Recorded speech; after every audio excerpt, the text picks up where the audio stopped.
Les prépositions sont des mots qui indiquent la relation entre deux éléments d'une phrase.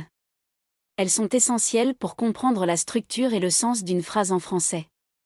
Elles peuvent indiquer notamment le lieu, le temps ou la manière d'une action. Allons-y.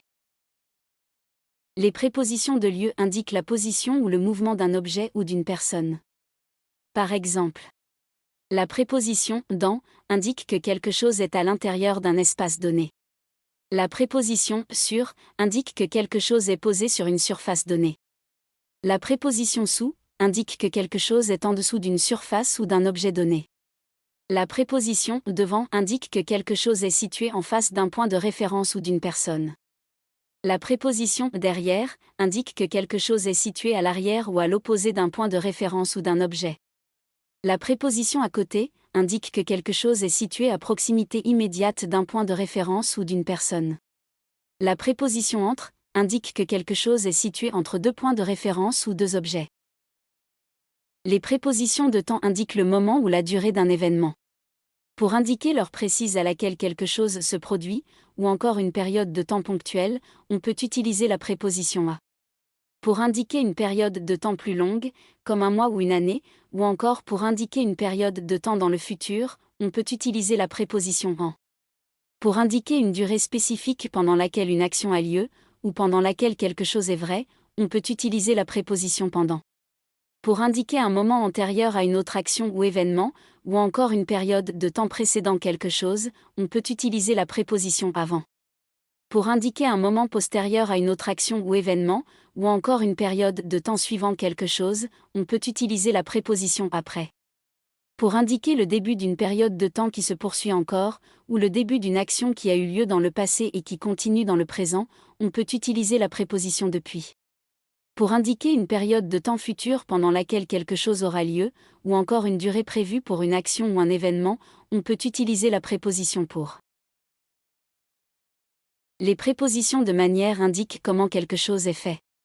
La préposition avec indique la présence simultanée de personnes ou d'objets dans une situation donnée, ou une collaboration entre plusieurs éléments.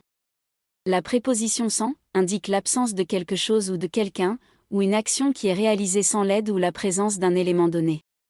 La préposition par peut être utilisée pour indiquer l'auteur d'une action, le moyen par lequel une action est réalisée, ou encore une indication de mesure ou de durée. La préposition en peut être utilisée pour indiquer un lieu dans lequel quelque chose se produit ou se trouve, ou encore une période de temps pendant laquelle quelque chose se produit ou se trouve.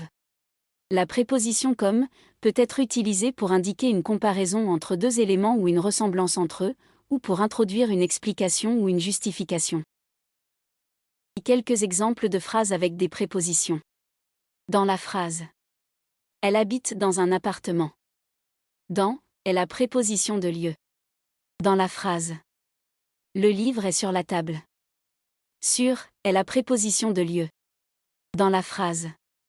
Je vais à la plage pendant l'été. Pendant est la préposition de temps. Dans la phrase. Elle a réussi sans aide. Sans est la préposition de manière. Dans la phrase. Il apprend le français en écoutant des chansons. En est la préposition de manière. Pour maîtriser les prépositions en français, il est important de pratiquer régulièrement.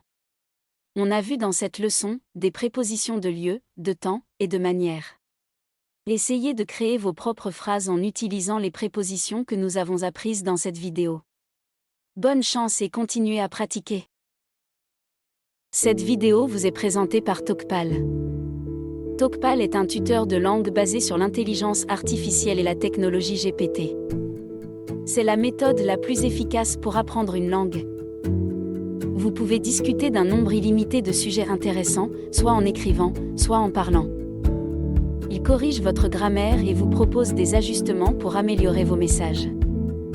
Il vous aide à pratiquer l'écoute, la lecture, l'écrit et l'oral, tout en participant à des conversations intéressantes et captivantes. Vous pouvez commencer à l'utiliser dès aujourd'hui sur talkpal.ai.